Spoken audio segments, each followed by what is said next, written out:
estou aqui, é o seguinte, entendam que a gente está caminhando por uma linha do tempo, né? E tem ali alguns anos, alguns momentos importantes, que a gente julga importantes, né, na história, e que são relevantes, que foram nós, né, da história, e que foram acontecendo coisas mais marcantes. Então, onde a gente está aqui na história, dentro das artes, né, dentro das pinturas, a gente está traçando também alguns paralelos dentro da arquitetura. E nesse momento que a gente está conversando aqui hoje, a Amanda caiu de novo. Nesse momento que a gente está conversando aqui hoje, né, que é o neoclassicismo, realismo, é por volta de 1850, 1900. E ali, junto com isso, nessa mesma época, na arquitetura, teve a Escola de Chicago na arquitetura. Tá? Então, hoje a gente vai dar uma olhadinha na Escola de Chicago. E aí uma sugestão para vocês, meus caros alunos. É importante que vocês estejam atentos e sempre... Tudo bem, Amanda. Quantas vezes for preciso, não se preocupe. É importante que vocês tomem essas palavras-chave, esses momentos, e à medida que alguma coisa interessa mais a vocês, porque vocês têm objetivos variados aí, diferentes, vocês agora estão recebendo uma série de conteúdos, né, de conhecimento, tá? Mas aprofundem naquilo, né? Se algum tema chamou mais atenção, aprofundem, pesquise mais, vá atrás, enfim. Porque aqui, no final das contas, a gente passa por uma série de informações importantes, mas, de fato, a gente não fica um semestre falando só de uma questão. Né? A gente tem que falar de umas 50 questões aqui, né?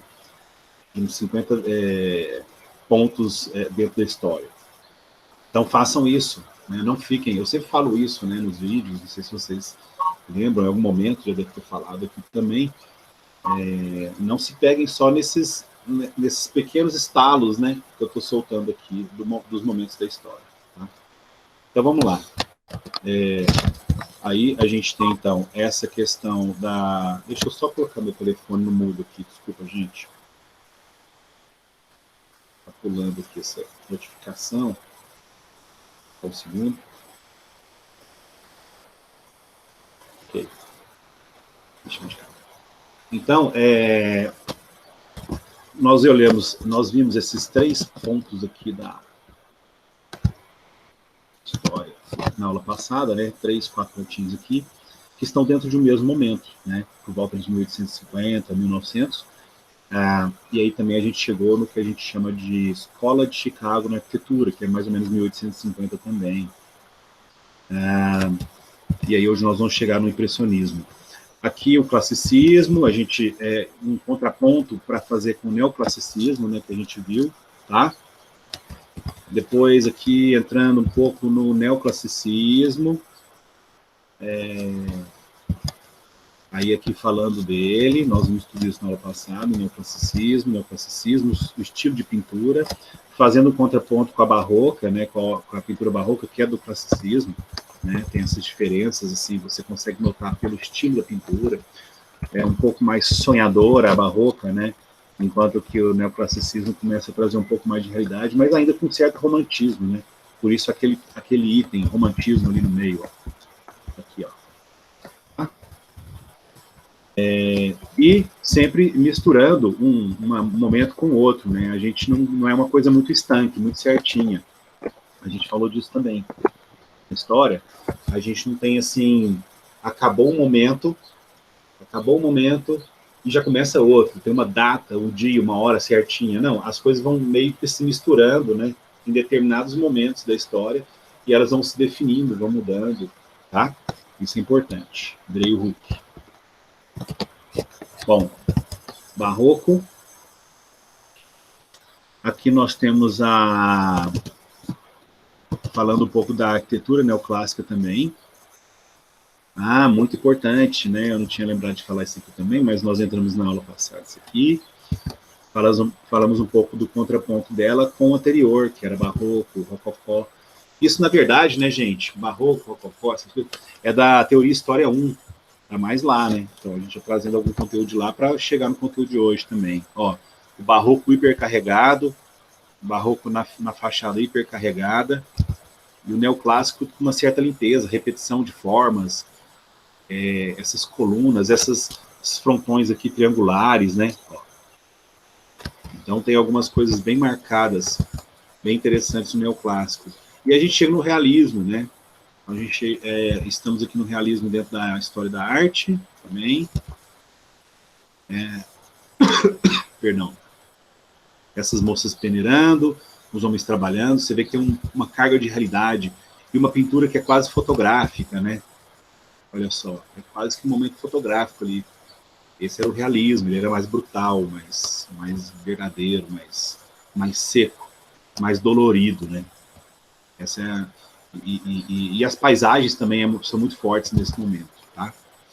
Aqui um realismo que namora com um pouco do neoclassicismo, mas é considerado um realismo. E esse cara aqui, o Edouard Manet, como a gente falou na aula passada, ele é um dos pais do impressionismo, tá?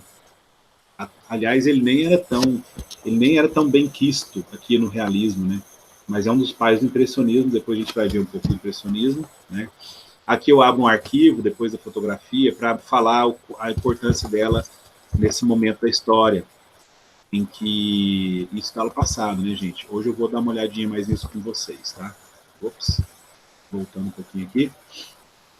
Então, e aí, nesse momento aqui, ó, mais ou menos 1860, né, dentro da história, nós temos essa situação na arte e nós temos a chamada Escola de Chicago em arquitetura. Eu até faço um lembrete aqui, ó, Escola de Chicago de Arquitetura e Urbanismo. Por que eu falo isso? Porque existe a Escola de Chicago em outras áreas do conhecimento, na economia, etc. Até falei do Paulo Guedes, né, que é o nosso atual ministro da Economia. Ele é um cara que vem um pouco dessa Escola de Chicago. Não que ele é daquela época, não que ela seja daquela época, né? Mas a forma dele pensar é muito capitalista, muito o mérito pela conquista, quase que assim, um homem brutal, mas pensando em termos de grana, né?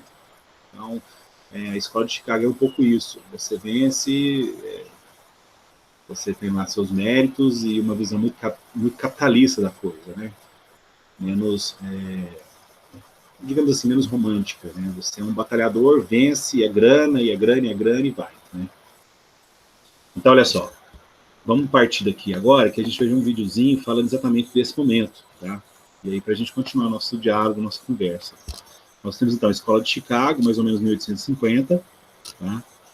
E até anoto aqui que seria um ponto de convergência, ou uma ligação, né? Uma ponte para a arquitetura moderna, porque existe uma quebra daquela arquitetura anterior, né? Aquele modo de se pensar e de fazer arquitetura, né?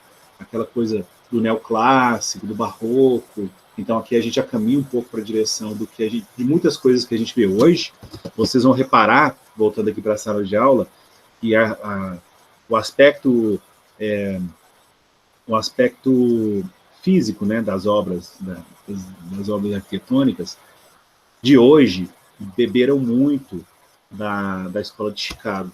A gente vê muito prédio hoje, até Uberlândia mesmo, muita coisa que tem um pouco essa pegada das coisas da Escola de Chicago. Então ela foi um ponto muito importante assim, de mudança de perfil, na forma de pensar a arquitetura, em termos estéticos e também em termos estruturais. Importantíssimo isso, né? Não só estéticos, mas estruturais.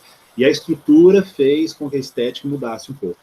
Então, se antes as coisas eram muito rebuscadas, muito, digamos assim, enfeitadas, cheias de detalhes nas fachadas, isso mudou bastante, porque o capitalista, né, e aí a gente conecta com a Escola de Chicago de novo, ele pensa muito no que é viável economicamente e que vai fazer aquela estrutura ser forte, resistente, mas cortar todo tipo de excesso.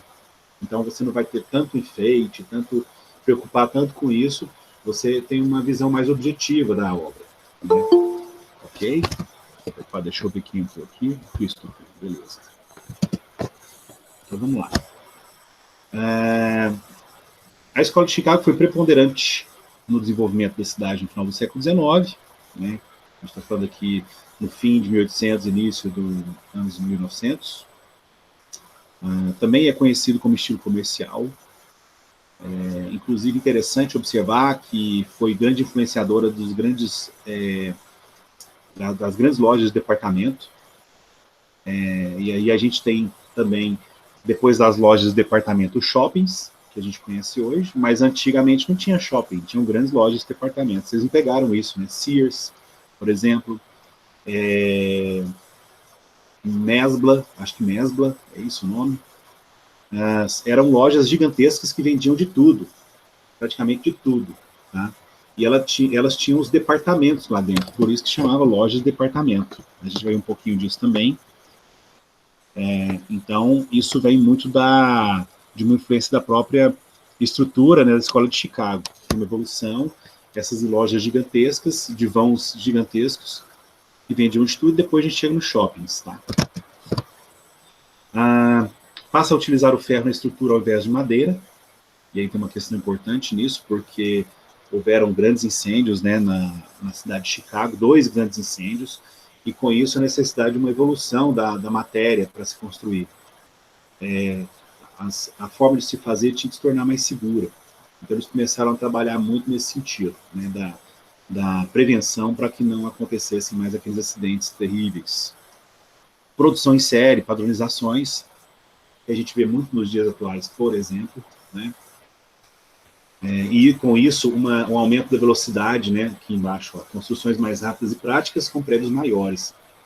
Então a gente consegue um tempo de construção muito menor, e com isso, né, pensando nessa direção do que é o capitalismo, se eu consigo construir um prédio de maneira mais rápida, eu consigo com isso fazer com que ele viabilize, com que ele me retorne mais rapidamente, monetariamente falando, porque eu consigo já colocar os meus inquilinos, já consigo vender as unidades, já consigo, enfim, capitalizar mais rapidamente com ele também.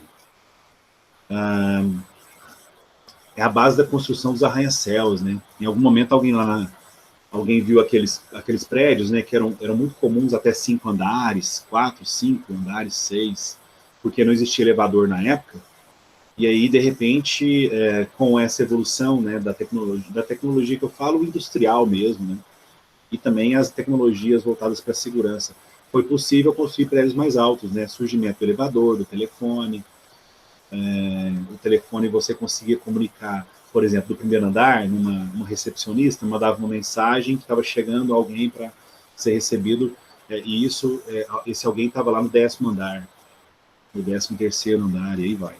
Então não existia, toda essa tecnologia foi evoluindo, a questão da evolução da indústria também, a gente está num momento em que a indústria está tendo uma virada muito grande aí, e alguém, de repente, falou, nossa, isso é tão rápido que ele está arranhando o céu, né? Então aí surgiu essa nomenclatura, arranha-céus.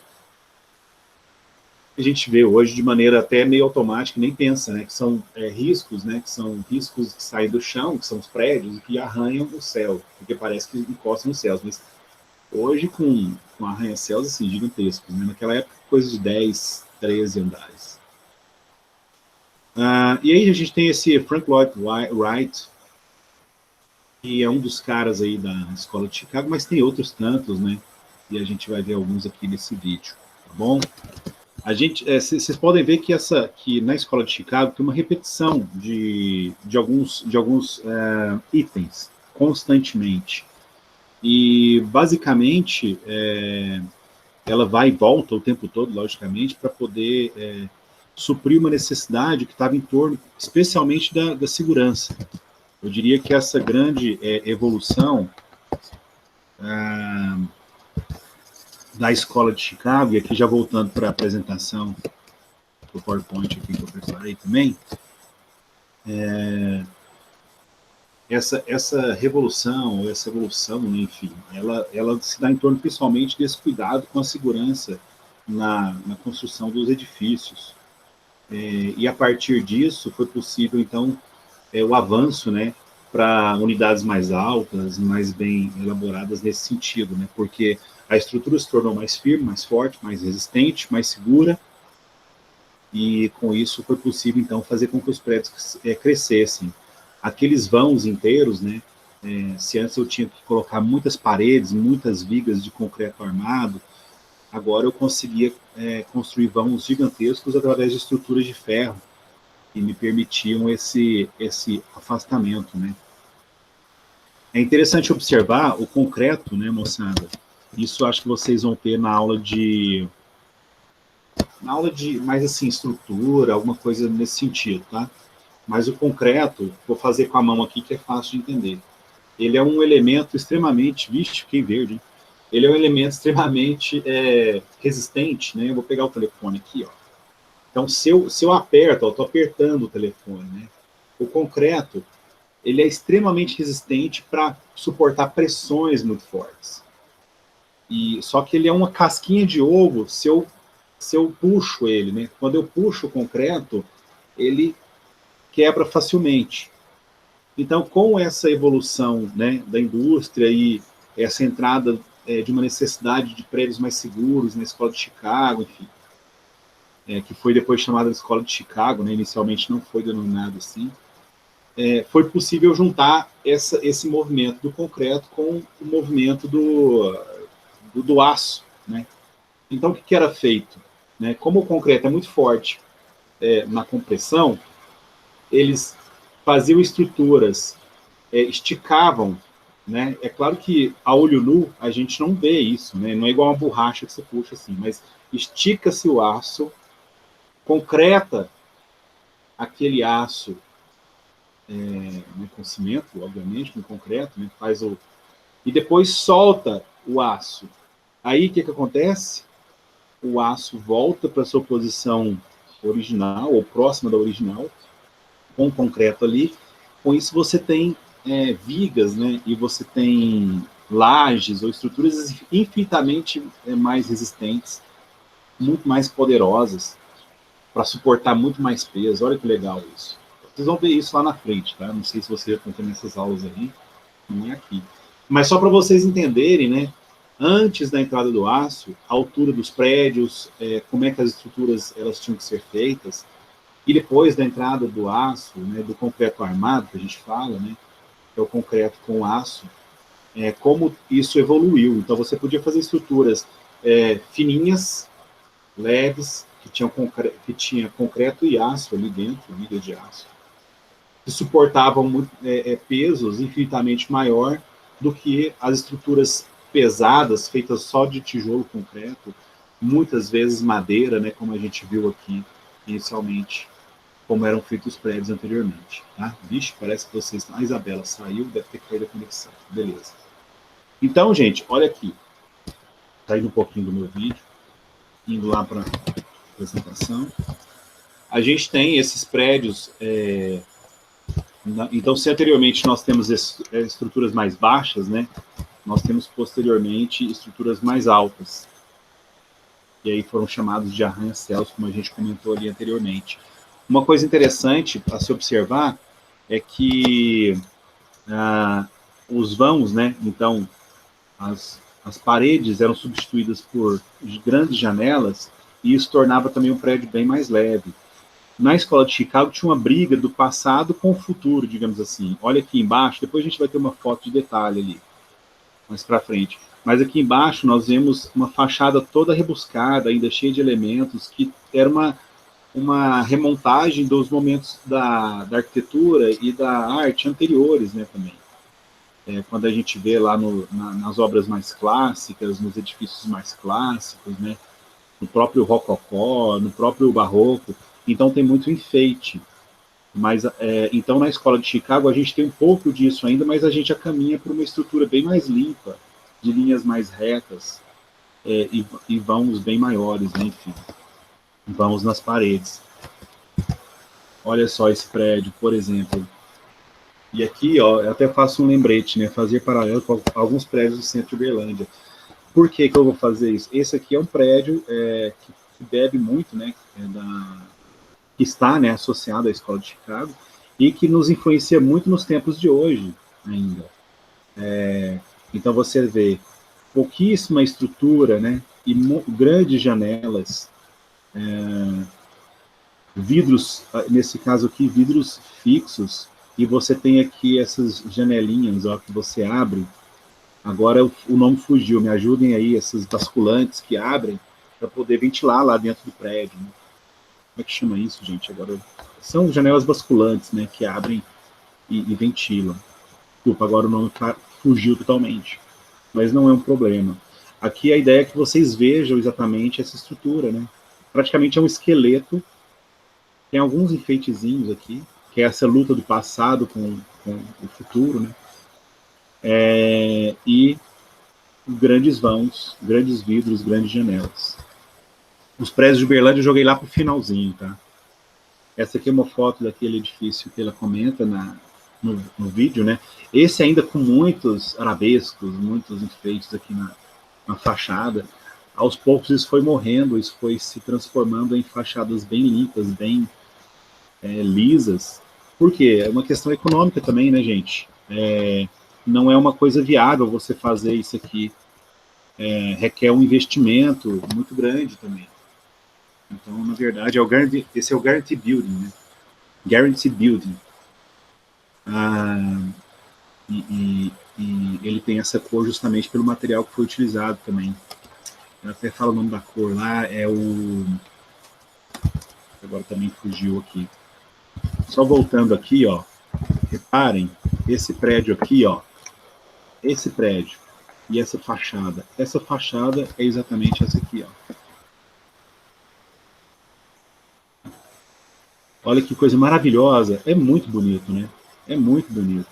Mas é algo que era muito dispendioso e caro, e aos poucos isso foi sendo retirado, né? Foi sendo até redundante por uma questão econômica. Mas ainda era um pouco da referência do passado, né? Quando os prédios eram bem cheios de detalhe, e depois chegou-se a prédios bem mais limpos, né? Aqui um detalhamento de um tímpano, né? Aqui é esse arco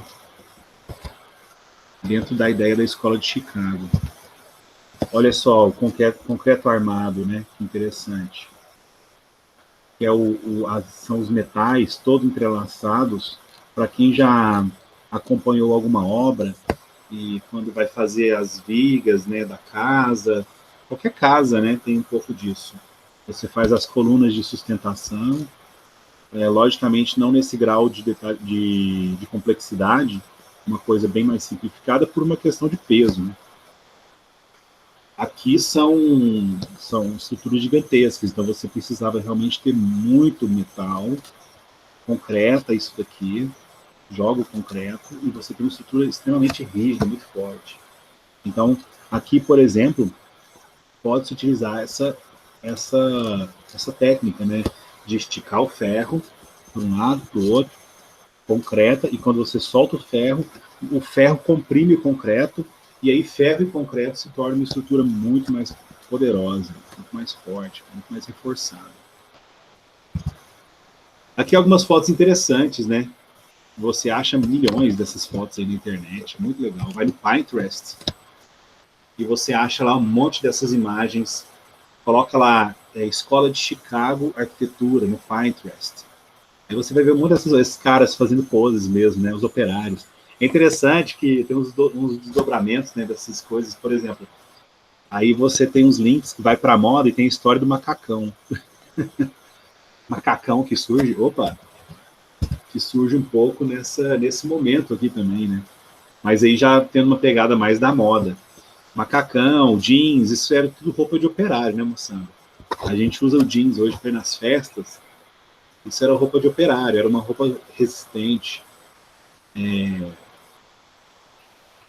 Era resistente e flexível, né? Mais ou menos assim. Porque mais resistente do que aquilo seria uma lona, né? Mas eles usavam quase que uma lona mesmo para se proteger, tá? É interessante que, olhando também para esse momento, né, dessas construções, olha só os caras almoçando, trocando uma ideia, fazendo um momento ali de descanso, fumando um cigarrinho aqui, mas olha a altura que eles estão. É interessante observar que não tinha muita essa preocupação com segurança, né? Segurança do trabalho, zero. Eles não estavam com roupas muito seguras, não estavam amarrados à estrutura, não estavam com capacete. É uma loucura, mas é um desenvolvimento aí né? Aqui não necessariamente Escola de Chicago, tá? Mas aqui é um desdobramento de tudo que foi pensado lá atrás. Porque as vigas de aço, né, elas começaram a ser utilizadas exatamente aí na escola de Chicago. E olha como elas vão influenciando todo o nosso pensamento nos anos seguintes, né, nas décadas seguintes, dentro do século XX, ali, anos 1900, 1940, 50, 70, tudo é viga, né, gente? Tudo. Ou o concreto armado. Se vocês olharem por Uberlândia hoje em dia, vocês vão ver um monte de construções aí de pontes, viadutos, etc. Tem muito concreto armado, né? Muito concreto armado. Vigas tem menos, assim, mas concreto armado tem demais. Mas, por exemplo, shopping. O Uberlândia Shopping tem muita viga. O Center Shopping tem muita viga. Muita viga. Tem estruturas, tem ali atrás do Uberlândia Shopping, tem uma estrutura nova, acho que eu não sei se é de um colégio, o que vai ser ali, mas tem muita viga, você monta as vigas primeiro, depois você vai preenchendo as paredes, né? Fazendo as paredes. Quem já viu essa obra aí, atrás do Uberlândia Shopping?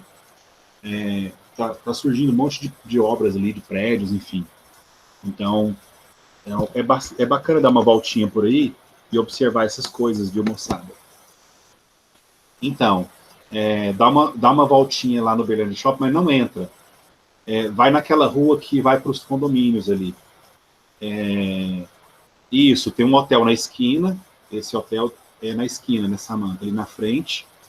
Mas lá para o fundo, quando você entra ali, como se você fosse entrar nos condomínios, a primeira entrada é antes do shopping. É antes da entrada do shopping. Aí você vira à direita, tem uma rua. Aí, lá no fundo, tem um dos primeiros condomínios ali, quando foi a construção do shopping. Agora, à esquerda, né, está sendo construída uma estrutura de metal, com vigas de aço, pertinho da Unitri, né, inclusive. E mais à esquerda tem alguns prédios sendo construídos. Então, assim, olha como aquilo que foi feito na escola de Chicago, né, como início ali atrás, está até hoje sendo utilizado, logicamente, com evolução aí nessa tecnologia. A própria Unitri, né, vocês que têm acesso ao prédio lá, não sei nessa pandemia como é que foi, assim, quantas vezes vocês foram à faculdade de fato, porque nem estava muito aberto, né? Mas se você observar os prédios da Unitri, são todos de viga, é uma coisa fantástica, né? É muita viga e muito vidro.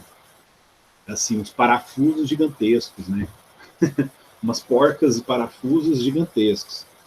Então, para suportar estruturas realmente gigantescas. É uma coisa, assim, eu fico maravilhado. Eu olho aquilo e falo, nossa, como é que pode suportar, né? Mas realmente é algo que é feito para aquilo, né? Então, é dessa forma que esses prédios ficam em pé, né? Olha que bacana o tamanho desse prédio. E pela foto aqui, a gente não tem exatamente todos os veículos, né? Mas pelo tipo dos carros que estão aqui embaixo, isso é 1920, 1930, um pouquinho depois já, né? Mas talvez ali mais para o finalzinho, porque aqui, nessa época, 1920, já começa a arquitetura moderna, né? Então, mas isso tudo é influência com certeza, é uma influência muito grande do que foi pensado na escola de Chicago, tá? 1980, né? A gente viu bastante esses anos lá no vídeo. Olha que interessante, né? Um dos problemas sérios dos prédios antigos, né? Pegava fogo, não tinha escada de incêndio. Então, até isso foi importante ser pensado e feito. Aí desenvolveram, a gente vê muito nos prédios americanos, filmes americanos, né? Sempre tem um cara fugindo por uma escada do lado de fora. Sempre tem uma briga numa escada dessa aqui, os caras vão se pendurando e vão caindo aqui. Isso aqui é escada de incêndio, né? Não, isso é escada... Oi, foi para trás aqui.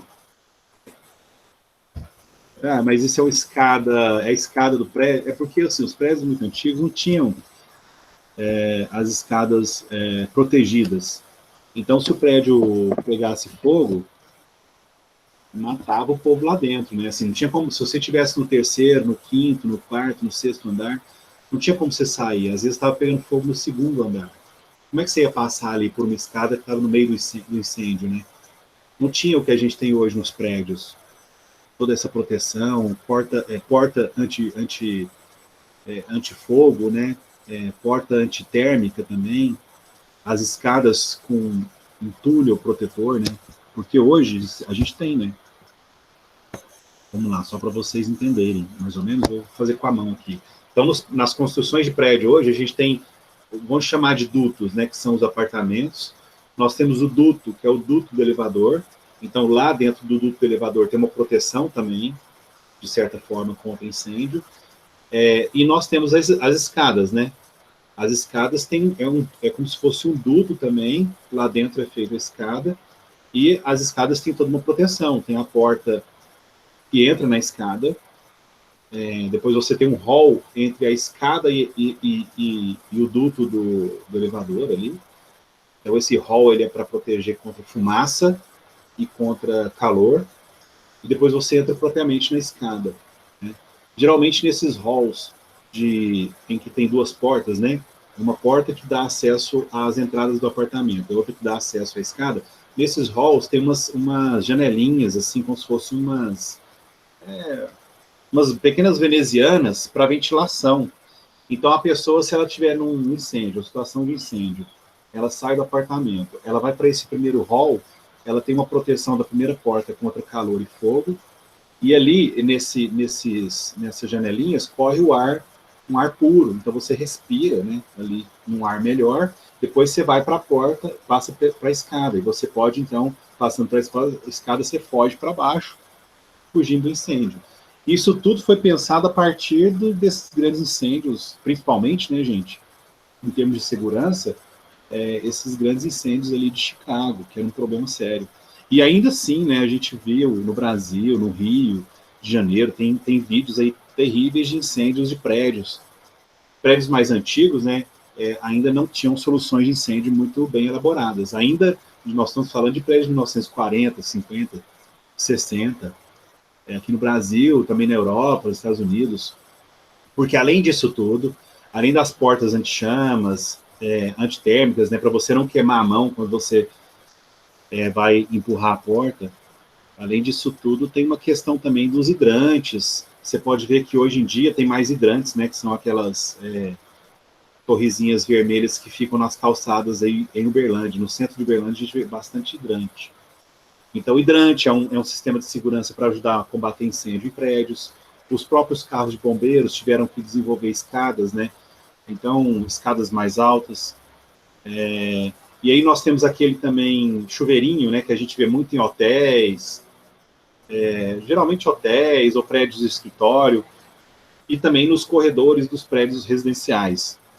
O chuveirinho que é para apagar o fogo naquele determinado local, porque quando esquenta naquele local, tem uma ampola lá que ela se rompe e ela avisa o sistema, opa, aqui está quente, né? Então ela se rompe e começa a chover, literalmente, né? Molhar ali e o fogo não se expande. Olha só, nós estamos falando de um sistema de segurança, mas que tem tudo a ver com o desenvolvimento dessa arquitetura lá na escola de Chicago, que ela surge, então, preocupada com esses itens de segurança, ela vai para materiais que se evoluem nessa direção, ao mesmo tempo em que alguns sistemas são repensados, como esses sistemas de proteção contra incêndio. Então não é só a viga, não é só o concreto, não é só a fachadinha, tem todo um sistema. Se vocês vão, de repente, como profissionais, se preocupar e caminhar numa direção de uma arquitetura que pensa mais a segurança, com certeza vocês vão passar por isso, né? Aliás, vocês como arquiteto têm que pensar isso, né? Às vezes vocês podem até trabalhar numa empresa que está mais associada à segurança a nível de incêndio, etc. Né? Mas vocês, como arquiteto, não vão fazer nunca projetos, mesmo porque projetos que não tenham esses itens. Até porque não passa, né? Não tem alvará, você não consegue lá o alvará para poder fazer com que as obras sejam aceitas. Enfim. Continuando aqui, então, mais algumas coisas. Aqui um prédio do Mies van der Rohe, que é um cara que vocês vão, ou Mies van der Rohe, né? O S aí nesses nomes mais nórdicos, ele soma. Então, alguns falam Mies van der Rohe ou Mi van der Rohe, dependendo Deixa eu tirar aqui meu vídeo, só para ficar mais de boa a internet. Vocês estão me ouvindo, gente? Vocês estão comigo aí, né? Sim, ouvi bem. Opa, obrigado, Paulo. Obrigado, moçada. Samanta, Mariana, Sofia, obrigado. Isabela, aqui. Então, voltando aqui para as lâminas, por que eu coloco esse prédio aqui? Até eu faço esse comentário justamente no texto, mas olha. Excelente referência para construções contemporâneas, né? Estilo Bauhaus, limpo, moderno. O que eu quero dizer é o seguinte, né? Aqui já não é mais a escola de Chicago, né? Esse é o edifício Seagram, década de 50, né? 54, 58. Mas o que eu quero dizer é que a escola de Chicago, isso é importante que vocês observem já na arquitetura moderna, na arquitetura mais atual. Esse prédio, ele parece muito modernão, assim, no sentido de design, né? Mas ele é da época da arquitetura moderna, em termos de data, mas ele é antigo, ele é um edifício de quase 100 anos, né? Se a gente for pensar bem, nós estamos em Perdão, nós estamos em 2020, 1900 já foi, né, gente? Nós estamos em 2020. Se esse prédio é de 1950, 54, esse é um prédio, é um senhor de 70 anos, 65 anos. Olha só. Um senhor de 60 anos. E olha como ele é bonitão, robusto. Mas olha a influência da escola de Chicago. O que a gente vê aqui? Muito vidro, muita janela, a estrutura de aço, né? Certamente componente desse prédio. E concreto armado também, em algum momento, né? Talvez na parte de estrutura, aqui embaixo, enfim. Mas só para vocês perceberem como tudo isso daqui que a gente vê hoje surgiu lá, né? E só para não deixar de dizer, né, que o Mies van der Rohe é um alemão, por naturalizado americano, e foi professor da Bauhaus, que foi uma porta de entrada na arte, não na arte moderna só, mas principalmente na arquitetura moderna, né? Uma limpeza muito grande dos elementos, enfim. A Bauhaus a gente vai dar uma olhadinha nela depois, tá? Não hoje. Olha só, grandes estruturas engraçadas na contemporaneidade. Olha que interessante esse projeto. Essa foto da direita é a mesma da esquerda, tá? Eu achei que essa da esquerda pudesse ficar muito pequenininha para vocês. Eu ampliei ela um pouquinho aqui, mas ela está muito assim, com baixa resolução. Mas só para vocês verem um pouco mais de perto as coisas. Olha. Influência que vem desde a escola de Chicago também, né? Logicamente. Aqui a gente vê um prédio, parece ser um prédio residencial, né? A gente tem uma piscina ou um grande hotel, enfim. Mas para lembrar que essa ideia de apartamentos, né? Essa verticalidade na forma de morar, ela surge também mais naquela época, com o desenvolvimento industrial, a chegada de muitas pessoas nas cidades, e com isso a necessidade de agrupar muita gente em espaços que não cabia mais gente. Então como é que se fazia isso, né? Você construía prédios. Os prédios eram também pensados na forma de residência, né? Então, ao invés de você ocupava ali 5 terrenos com 5 casas grandes, né? Para morar 5 famílias. Você tinha em cada terreno desses, vamos supor, prédios com 10, 15 andares. Então você já multiplica. E cada andar comportando, digamos, sei lá, 4 apartamentos. Então, cada prédio com 15 andares, 4 apartamentos por andar, daria 60. Ao invés de 5 famílias em 5 terrenos, você tinha 60 vezes 5, daria 300 famílias. Olha que loucura. O prédio faz isso, né? Os edifícios fazem isso. Por que a gente tem essa superlotação nas cidades? Por que os carros não andam mais nas cidades? Por que os carros não têm mais espaço para andar na cidade? Porque, assim, no Brasil, especialmente, a gente tem um sistema público de transporte mediano, ruim, ou a gente não usa, né? Porque a gente tem que andar de carro, por vários motivos, a gente anda, é cultural, né? A gente às vezes não pega ônibus, o ônibus vai lá onde você tem que ir, te leva lá, mas aqui em Berlândia a gente não usa tanto ônibus, tá? Num certo sentido, né? Eu, na minha adolescência, utilizei mais ônibus, hoje eu utilizo praticamente zero. Utilizo Uber de vez em quando, mas eu ando de carro. Isso é ruim, né? Isso é ruim. Na verdade, a gente deveria utilizar mais ônibus. Todos deveriam utilizar mais ônibus, todos nós, porque as ruas ficariam mais vazias e o sistema de transporte até melhoraria, certamente. A gente vai ver, né, em países fora do Brasil, na Europa, Estados Unidos é menos, né? Talvez cidades específicas como Nova York, enfim. Mas principalmente na Europa, trem, metrô, bicicleta, carro compartilhado, né? Uber, logicamente, mas especialmente os sistemas de massa, de volume, né? Metrô e ônibus e trem. É muito utilizado e é muito bom, né? Mas aqui também é bom, só que a gente não utiliza. Com isso, as ruas ficam lotadas. E aí, voltando, né? Os prédios, imagina, antes você tinha 5 terrenos com 5 famílias. E você, nesse mesmo espaço, põe 300 famílias, o que acontece lá na rua? Os carros não cabem. E aí a gente tem esses inchaços dos espaços na cidade.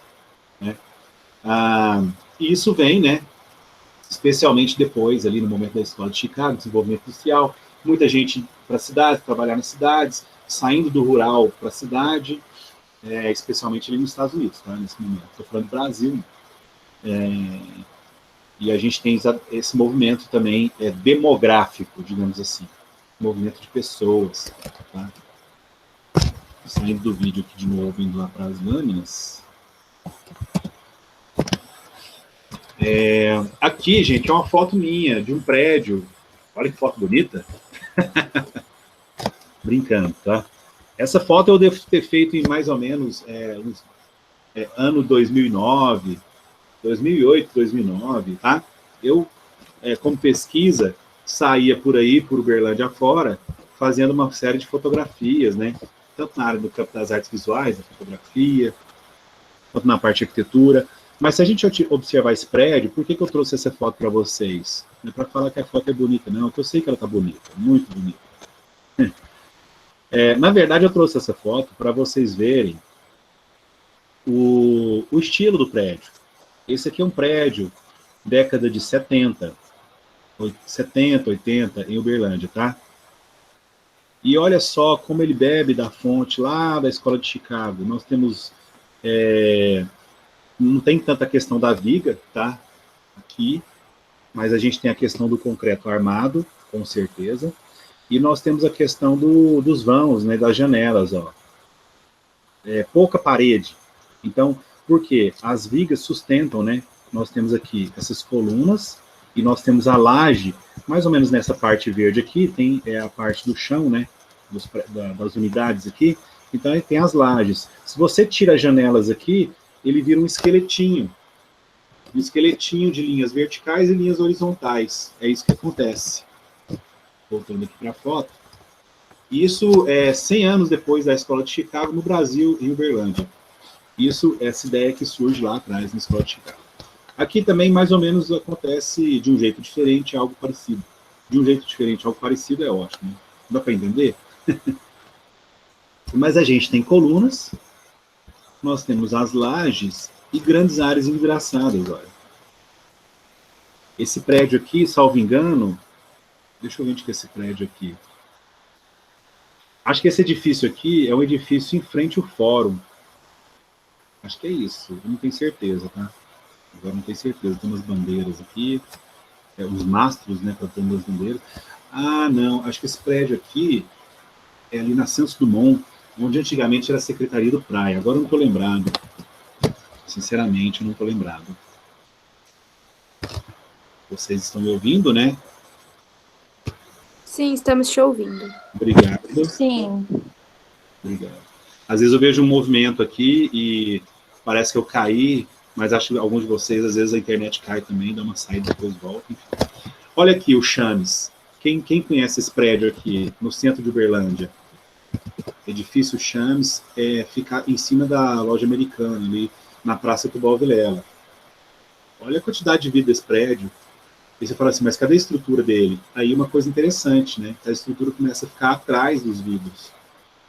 Não logicamente ainda lá na Escola de Chicago, naquele momento, mas ainda assim aqui nós temos a estrutura toda do prédio, concreto armado, e nós temos as lajes, né, que estão aqui acima desses vidrinhos basculantes. Essa parte aqui é laje, ó, o que é o piso, e aqui é a parte da janela que abre. Eu já trabalhei nesse edifício quando era adolescente, assim, jovem, 23 anos de idade, 22, eu trabalhei numa empresa de internet. Era muito legal. os escritórios aqui dentro, eles são... imagina uma pizza, né? Imagina uma pizza assim na mesa, aí você divide a pizza em 8 pedaços. Os pedaços, quer dizer, os escritórios aqui, eles são meio que os pedaços de pizza.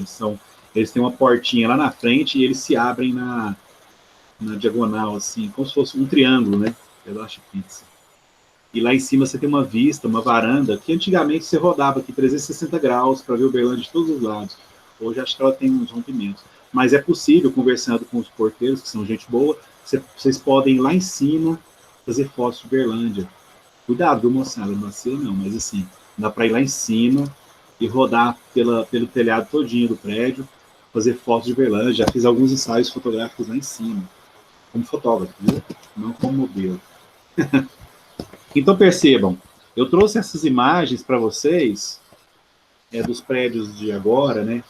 Para vocês perceberem como a influência daquela escola, daquela forma de fazer arquitetura lá atrás, que foi a escola de Chicago, até hoje a gente está bebendo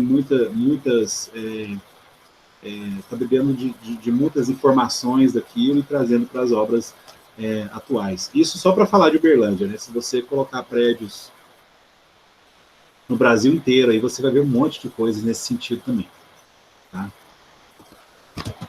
Bom, eu tinha que passar por isso aqui com vocês. Aqui a gente está mais ou menos nos anos 1900, e considerando, né, a escola de Chicago, 1870, 1860, 1890, 1900, e na escola da arte, a gente tem, nesse mesmo momento, o impressionismo, tá? Que é esse movimento, é o movimento da arte. Lembra que na aula passada a gente fez um paralelo um pouco da arquitetura barroca, para frente, né, a neoclássica, com as obras de arte neoclássicas, e aqui a gente tem um pouco esse movimento da obra de arte, nesse momento da escola de Chicago, a gente tem também um movimento artístico chamado impressionismo, mais ou menos ali no mesmo tempo, ao mesmo tempo, né? Um pouco depois do realismo, a gente tem o surgimento do impressionismo, que já começa a pôr um pezinho na arte moderna.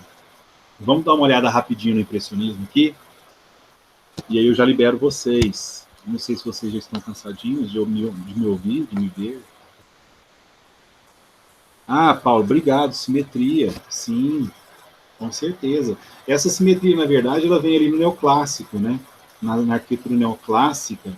Essa palavra simetria, ela é muito utilizada lá. Mas, com certeza, os prédios também aqui dentro da arquitetura da Escola de Chicago, né? Dizendo assim, elas têm essa simetria de maneira bem reveladora, né? Aqui, na verdade, até esse prédio do Mies van der Rohe que eu coloco ali, ó, cadê ele aqui? Tá aqui. Aqui a gente vê a estrutura escondida. Na verdade, a estrutura está escondida também, né? Eu não falei aqui, falei do Chames e falei aqui. Mas você não vê exatamente onde estão as vigas, onde estão as colunas, enfim. Mas está aqui, está tudo aqui. Tá? Porém, com uma carenagem, né? Como se fosse uma carenagem, uma roupagem pelo lado de fora, tampando tudo isso. Esse prédio é maravilhoso, né? Mies van der Rohe tem umas coisas maravilhosas. Quem gostou dessa obra, e depois dá uma pesquisada lá no cara. Então, moçada, a gente tem esse impressionismo. Vamos dar uma olhada aqui em algumas questões do impressionismo, onde eu estou aqui, para a gente avançar, então. Nós já chegamos a conversar um pouco dele na aula passada, né? Inclusive falando um pouco da relação da pintura com a fotografia. Gente, essa salada parece estar muito louca, né? Mas olha, só para vocês ficarem tranquilos, eu estou traçando essa linha do tempo aqui em termos de anos, né? Os anos que vão passando, 1800, 1870, 1890, 1900. Então, sempre puxando alguma coisa que está acontecendo nesses momentos na arquitetura e nas artes. Na arquitetura e nas artes. Esse é o ponto de referência que vocês têm que ter, tá bom? Para vocês não... Tipo assim, nossa, gente, o cara está pulando da escola de Chicago, prédio, para pintura, mas é sempre nessa relação de uma linha temporal, tá? Fiquem tranquilos que a gente vai voltar bastante, falar bastante de tudo, e isso vai cada vez mais marcando aí a ideia de vocês. Mas pensem sempre nessa linha temporal. Vou até abrir o vídeo só para fazer esse desenho com a mão para vocês. Eu falei isso no comecinho da aula, vou repetir de novo para ficar bem marcado. Eu já estou aqui? Estou aqui já. Então imagine aqui, ó, vou colocar o telefone assim, ó, como se fosse uma linha, né? Então a gente puxa, eu estou puxando aqui, dentro dessa linha, né, dentro desse espaço aqui da linha, alguma coisa que está acontecendo na arquitetura naquele momento e alguma coisa que está acontecendo nas artes no mesmo momento. Aí eu caminho mais um pouco, arquitetura e artes. Aí eu caminho mais um pouco, arquitetura e artes. Então, por exemplo, na aula passada a gente falou do neoclassicismo. Na arquitetura tinha lá uns prédios neoclássicos, etc., mas a gente deu uma olhada nos prédios que tinham uma ligação mais com o classicismo e anteriores, né? Por exemplo, barroco, rococó, para vocês verem a diferença, tá? Tá ali pertinho. Na pintura, nas artes, a gente fez a mesma coisa. A gente tinha, então, a pintura clássica, em comparação com a neoclássica, a pintura um pouco ali do romantismo e também do realismo, tá? No mesmo momento. Às vezes os nomes não coincidem, né? Você fala assim, o realismo e a pintura neoclássica, né? Não coincidem o nome exatamente, mas está no mesmo tempo, tá ali perto, nos mesmos anos, né? 1850, 1860. Aí aqui também Escola de Chicago hoje, a gente viu algumas coisas da Escola de Chicago, arquitetura, e nesse mesmo tempo, nesse mesmo momento, a gente tem duas grandes coisas acontecendo aqui. Uma evolução muito grande das tecnologias, e com isso da fotografia, e começa a surgir um tipo de pintura diferente, que é o impressionismo. Tá? Por quê o impressionismo é tão marcante? Porque antes você pintava para representar as coisas reais. Você lembra no realismo? Vocês lembram lá que as pinturas eram bem reais? Eram até meio tristes, assim, né? Muito carregadas. Mas aí, com a fotografia, a evolução da fotografia, que se tornou o grande registrador das coisas, a pintura se liberta. E o impressionismo começa a se tornar uma pintura, né? Começa a nascer uma pintura um pouco mais livre, mais solta de algumas questões de representação. Esse é o impressionismo. E junto, nesse mesmo momento, na arquitetura, a gente tem a Escola de Chicago, que a gente viu aqui um pouquinho antes. Depois, para frente, nas aulas seguintes, a gente vai cair por exemplo, Escola de Bauhaus. Estou dando um exemplo aqui. Bauhaus, e aí a gente tem já entrando na pintura moderna, de fato, né? Cubismo, etc. E a gente vai caminhando para frente.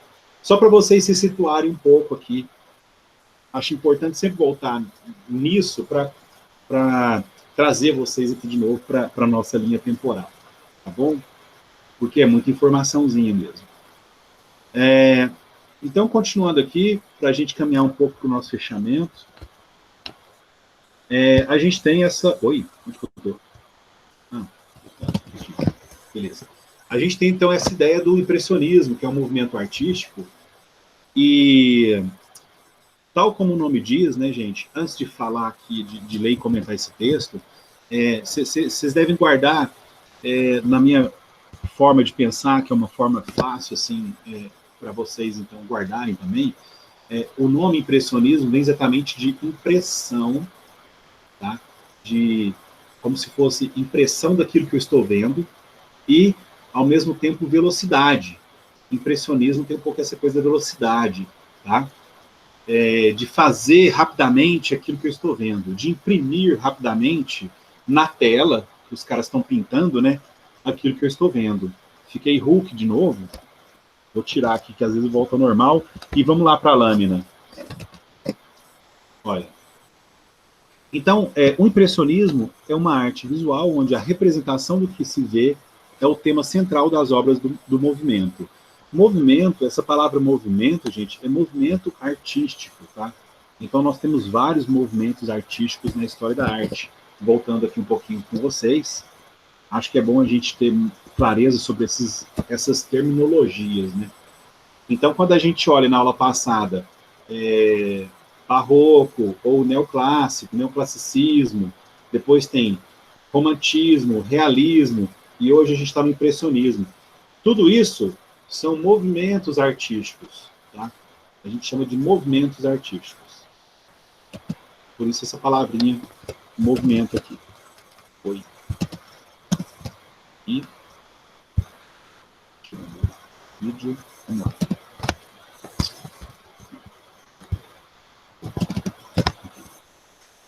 Então tá, o impressionismo é, então, um movimento artístico, tá? As cenas pintadas são, em grande parte, apenas as que são observadas pelo próprio pintor. Neste sentido, o ver do impressionismo assume outro sentido. É o de selecionar, recortar, modelar de acordo com o objeto que se observa diretamente. Os artistas do impressionismo selecionam a impressão como uma experiência importante a ser valorizada. Olha que interessante. Parece uma coisa meio estranha, né? Mas olha essa parte aqui. As cenas pintadas são, em grande parte, apenas as que são observadas pelo próprio pintor. Então, moçada, no impressionismo, tinha menos, digamos assim, a ideia de representação de uma coisa que eu estou imaginando. Não. A maioria das obras impressionistas, o cara estava ali naquele lugar, ele olhou para aquela cena, ele pintou aquilo que ele viu. É isso que essa frase, que esse parágrafo, de certa forma, está dizendo. Ele não ficava imaginando uma cena bonita e lá pintava. Né? Como a gente via muitas vezes nas obras anteriores, anjos, né? Ou cenas que não existiam, enfim, ou representações de uma coisa que não era realmente algo que estava vendo. A não ser no... até mesmo no realismo, não necessariamente eles estavam pintando uma cena que era vista. Às vezes eles estavam representando uma situação, um contexto, né? As meninas lá, por exemplo, jogando grãos, né? Estavam peneirando os grãos, ou aqueles trabalhadores tristes, né? Aquela coisa assim, os caras martelando pedra. Às vezes eles não estavam ali vendo exatamente, às vezes eles viram aquilo num contexto, né? Ele tinha aquela cena num contexto de momento, aí ia para casa, ia para o estúdio, para o ateliê, e pintava algo que representasse aquilo que eles viram. No caso dos impressionistas, eles pintam o que eles estão vendo. É quase que pegar uma máquina fotográfica, apontar a máquina e tirar a foto do que tem ali. Né? Só que através da pintura. Você aponta, quer dizer, você coloca a tela num determinado lugar, pega seus pincéis, suas tintas lá, e pinta aquilo, a cena que você está vendo. Na maioria das vezes, tá? Na maioria. Pode ter algum ou outro que fazem... tem um ou outro, na verdade, que fazem de maneira um pouco diferente. Mas a maioria é isso. Olha. Depois isso vai se desdobrando para o imaginário de novo, tá? Apesar de parecer que o impressionismo se trata da imitação do real, não é exatamente isso que os artistas impressionistas fazem. O impressionismo é sobre traduzir um objeto real através do olhar diferenciado, onde, posteriormente, essa forma de olhar se torna uma construção sobre o objeto real. O que acontece aqui, traduzindo esse parágrafo, é que o impressionista, ele pintava, né? Ele olhava para aquela cena, aquele lugar, ele pintava aquele lugar, porém de uma maneira muito particular. Ele não fazia uma pintura exata das folhinhas, do rio, do cavalinho, né? Das montanhas, não. Ele pintava de um jeito muito particular, ele colocava cores diferentes, mais picantes, ele colocava... Mas era aquilo, ele estava se inspirando, por exemplo, em uma pintura de uma lagoa com um barquinho. Ele realmente estava vendo a lagoa, realmente estava vendo o barquinho, mas pintava de um jeito muito particular, muito próprio, né? Não necessariamente uma representação idêntica daquilo, tá? Muitas vezes nem pareciam as coisas assim, nem apareciam as...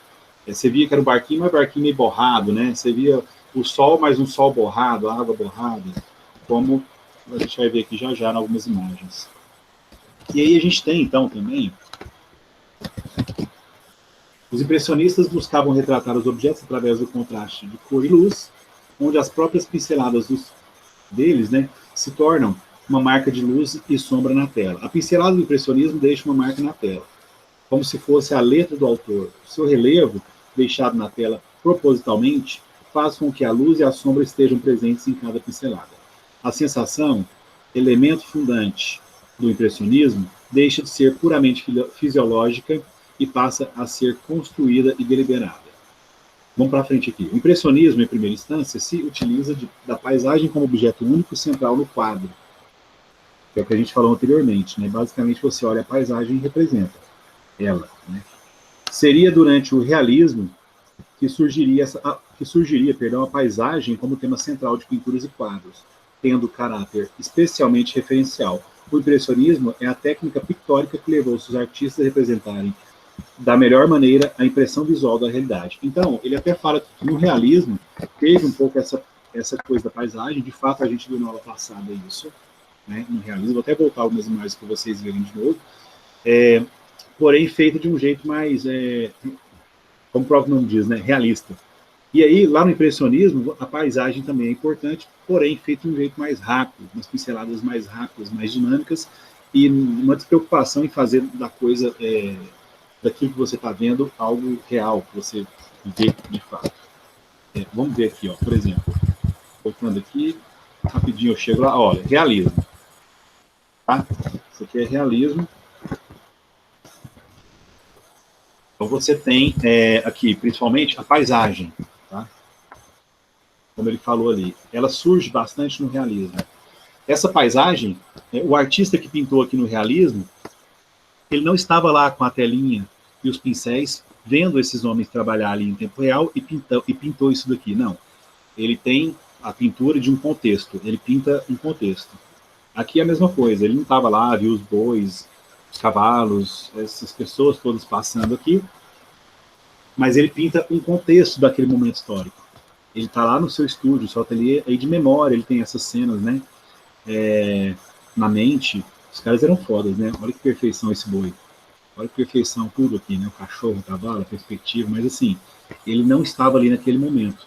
Mas ele vai lá, faz essa paisagem. Paulo, Oi? desculpa te interromper, de fazer uma pergunta. A gente pode dizer que era, digamos que a representação do cotidiano daquela época? Sim, no realismo, sim, com certeza. O realismo tinha muito o modus vivendi, né, daquele momento. Um pouco essa ideia do cotidiano, mas muito mais dentro do modus vivendi, ou seja, da forma com que a vida acontecia lá. Porque, às vezes, se a gente fala o cotidiano... o cotidiano acho que está nesse contexto também, né? Não era exatamente uma fotografia do que ele via, né? Mas era uma coisa do cotidiano em termos de modus vivendi, ou seja, a forma com que a vida era, tá? Exatamente. No realismo a gente pode ir nessa direção também, tá? E aí, ok? Não sei quem perguntou, desculpa. Ana Carolina, né? Tá aqui um ok. Tá certo. E aí, eu fui lá naquela imagem do realismo para voltar aqui depois no salto pro impressionismo, né? Então, olha que interessante. Você fala, nossa, mas o cara destruiu a paisagem. E aqui ele está olhando para a paisagem, né? Olha, esse é um Claude Monet. A obra se chama Impressão. E aí vou ler aqui, porque é muito interessante isso. Ó. De 1872, você vê que as datas, elas quase que se entrelaçam, né? Realismo e impressionismo. É um óleo sobre tela, tá? Tá lá no Museu Marmottan Monet, em Paris. É isso que está dizendo aqui. Essa pintura se tornou a fonte... Cadê meu cursor do mouse aqui para colocar para você aqui? Essa pintura se tornou a fonte do nome do movimento. Depois que o artigo de Louis Leroy, alguma coisa assim, né? Leroy, sei lá, a exposição dos impressionistas o mencionou de forma satírica. Então, na verdade, é interessante observar que o nome do movimento impressionismo surge dessa obra do Monet, que se chama Impressão. E ela, na verdade, foi até criticada, como está dizendo aqui no texto. Tá? Mas esse cara aqui, o Monet, ele estava nesse momento, nesse lugar, e ele foi lá e pintou rapidamente essa paisagem. Com pinceladas dinâmicas, vocês percebam que é muito rápido, assim, não tem uma preocupação com detalhamento, etc.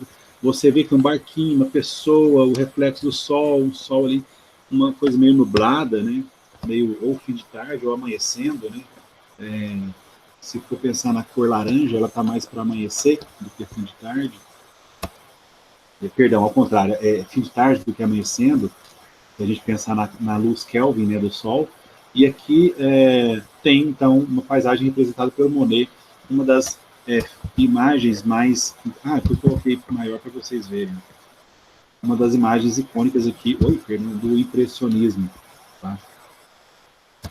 E aí, gente, aqui é muito importante a gente fazer um paralelo com a fotografia, tá? porque existe uma razão para esses caras começarem a pintar, a desconstruir a paisagem do jeito que a gente vê. A fotografia se desenvolveu a tal ponto que eu conseguia fazer uma foto e revelar essa foto rapidamente. 5 minutos, 3 minutos, eu tinha uma foto revelada, né? Era rápido. Hoje você tem alguns segundos no seu celular a fotografia. Mas naquela época, isso era uma coisa fantástica. Então, com a evolução da fotografia, e a fotografia se preocupando, né, Ana Carolina, com o registro do cotidiano, o retrato das pessoas daquela época, a pintura começa a se libertar, ela começa a perder, então, o interesse, digamos assim. Os pintores começam a caminhar em outra direção, eles começam a abstrair. É mais ou menos, para vocês entenderem o que vai acontecendo, eles começam a ir numa direção que eles desconstroem as coisas como a gente vê, assim, né? E eles começam a pintar coisas mais desconstruídas, paisagens menos óbvias, né? Formas que não existem na realidade, né? Se a gente olha para essa obra do Monet, por exemplo, uma paisagem não é exatamente assim, né? Uma árvore não é exatamente assim, um barco não é isso aqui, ó. Ele está desconstruindo o jeito que a gente vê as coisas. Mas aí, essa parte da fotografia que eu acho muito importante falar, para depois a gente caminhar, então, na evolução da história da arte aqui, e chegar no momento da Bauhaus, e depois da arte moderna mesmo, que vai ficando super legal. Isso eu vou deixar para falar na outra bem, tá? Porque essa parte da fotografia é mais extensa, importantíssima, e ela nos ajuda a entender a continuação da história da arte aqui, principalmente nessa questão da arte mesmo, propriamente dita, e a desconstrução das imagens. E a gente continua traçando os paralelos com a arquitetura. Beleza, moçada?